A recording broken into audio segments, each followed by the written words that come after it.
Teks prosedur berisi petunjuk atau langkah-langkah. Oke, baik. Oke, saya terangkan sedikit ya sebelum kita memulai diskusi. Teks prosedur adalah tahap kegiatan untuk menyelesaikan aktivitas atau metode dalam memecahkan suatu masalah.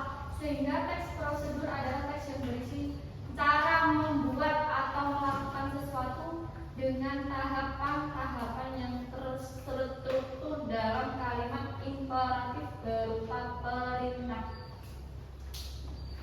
Oke, untuk secara lengkapnya nanti dimohon kalian mendiskusikan tentang lebih dalamnya apa sih itu teks prosedur. Untuk nanti kelompok 1 menjelaskan tentang secara rinci teks prosedur itu apa, dan saya bagi kelompok 1, kelompok 2. Untuk kelompok 2 nanti berisi tentang apa sih tujuan teks prosedur. Nanti diskusikan kira-kira 10 menit ya, saya kasih waktu 10 menit. Nanti bisa dipresentasikan atau bisa dibacakan per kelompok ya. Oke, saya kasih waktu 10 menit. Dimohon diskusi.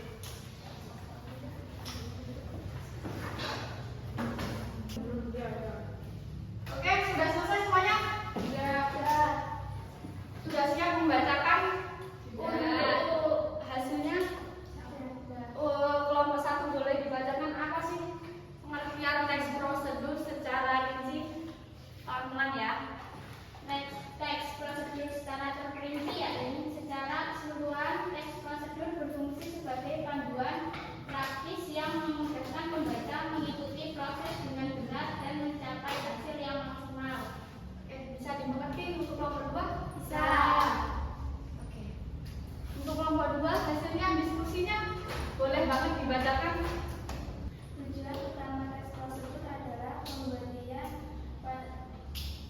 panduan utama instruksi yang jelas dan terstruktur agar pembaca dapat melakukan sesuatu kenyataan atau menghasilkan sesuatu dengan baik dan efisien. Oke, boleh.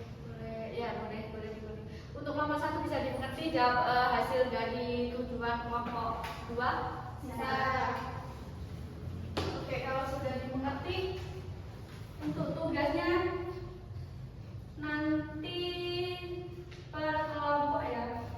Oke, saya terangkan terakhir dari teks prosedur. Ciri-ciri teks prosedur menggunakan kalimat imperatif. Ingat ciri-ciri teks prosedur berisi kalimat imperatif atau perintah. Memiliki panduan langkah-langkah yang harus dilakukan secara berurutan dan sistematis.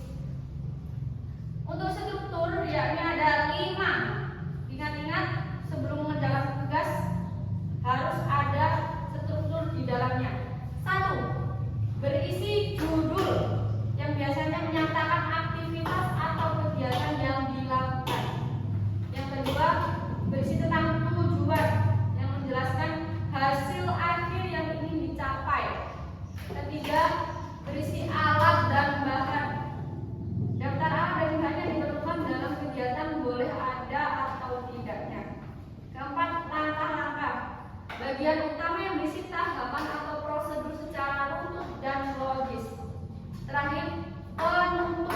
Biasanya berisi kesimpulan atau rekomendasi atau himbauan yang bersifat opsional. Oke, yang terakhir, pengertian terakhir jenis-jenis teks prosedur yaitu ada 3. Ingat-ingat, dicatat dan diingat. Yang pertama ada protokol yang berisi langkah-langkah mudah dan tidak terlalu rumit. Yang kedua, teks prosedur sederhana berisi 2-3 langkah singkat. Yang ketiga, teks prosedur kompleks memiliki banyak langkah yang berjenjang dan sublangkah di setiap tahap. Oke, materi hari ini sudah dimengerti? Sudah. Sudah dimengerti? Sudah. Sudah paham semuanya? Paham. Oke, untuk tugasnya dilanjutkan besok. Untuk ketua kelas bisa memimpin doa terlebih dahulu sebelum saya tutup. Belum mengakhiri pelajaran pada hari ini, maka kita berdoa saja dan berbicara masing-masing. Berdoa selesai. Oke.